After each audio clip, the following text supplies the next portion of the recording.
ओपीडीमध्ये एक 2.5 वर्षाच्या मुलीला घेऊन आई आली. झालं असं की तिला प्री स्कूलमध्ये ॲडमिशन घ्यावं म्हणून आई शाळेत घेऊन गेलेली. तिथं प्रिन्सिपलला काहीतरी वाटलं आणि ती म्हणाली की तुम्ही एक काम करा, पहिले डेव्हलपमेंटल स्क्रीनिंग टेस्ट करून घ्या डेव्हलपमेंटल पिडियाट्रिशियनकडनं, मगच आपण ॲडमिशनबद्दल बोलू. आईला खूप राग आला. म्हटली काय आहे, असं कसं होऊ शकतं, मला तर काहीच प्रॉब्लेम वाटत नाही आणि सगळं तर छान आहे, माझी मुलगी एवढी गुडगल आहे, अशी कशी म्हणू शकते की तुम्ही डेव्हलपमेंटल पिडियाट्रिशियनला दाखवून घ्या. माझ्या मुलीला काहीच प्रॉब्लेम नाही आहे, मी या शाळेमध्ये ॲडमिशनच घेणार नाही. पण घरी आल्यानंतर तिच्या आईच्या मनामध्ये असं झालं की ठीक आहे, दाखवून घेता येईल, त्या शाळेमध्ये ॲडमिशन नाही घ्यायचं, पण मी डॉक्टरांकडे दाखवून घेते. मग ती माझ्याकडे अपॉइंटमेंट घेऊन आली.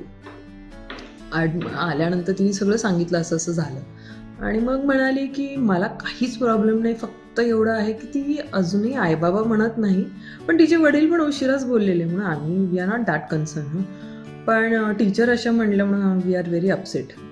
म्हणलं ठीक आहे. तर ते मुलीला तिच्या नावाने हाक मारलं, खूपदा बोलवलं तरी ती आली नाही. माइंडे थोडीशी लाजाळू आहे.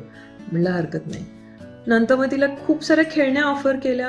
तिने खूप लाजत मान खाली घालत एक छोटीशी खेळणी उचलली. ती होती छोटी कार आणि ती कार घेतली आणि पटकन ती एका कोपऱ्यात जाऊन बसली आणि कोपऱ्यात त्या कारच्या चाकेबरोबर खेळत बसली. मग आमची डेव्हलपमेंटल हिस्ट्री चालू होती. ब्रीफ हिस्ट्री झाली. एक अर्धा पाऊण तास झाला ती तेवढा वेळ त्याच कोपऱ्यामध्ये त्या गाडीला खेळत बसलेली. मग मी आईला सांगितलं की नावाला रिस्पॉन्स न देणं, आय कॉन्टॅक्ट न देणं, सराउंडिंगच्या एन्व्हायरमेंटमध्ये अजिबात इन्व्हॉल्वमेंट नसणं, एकच गोष्ट रिपीट खेळणं, ही सगळी आणि स्पीच डिले, ही सगळी ऑटिझमची धोक्याची लक्षणं आहेत. मग आपण स्क्रीनिंग करून घेऊयात आणि पुढे अर्ली इंटरव्हेन्शन सुरू करूयात. आपल्या मुलांमध्ये अशी जर काही सिम्पटम्स असतील तर तुम्ही डेव्हलपमेंटल पिडियाट्रिशियनकडे नक्की दाखवून घ्या. थँक्यू.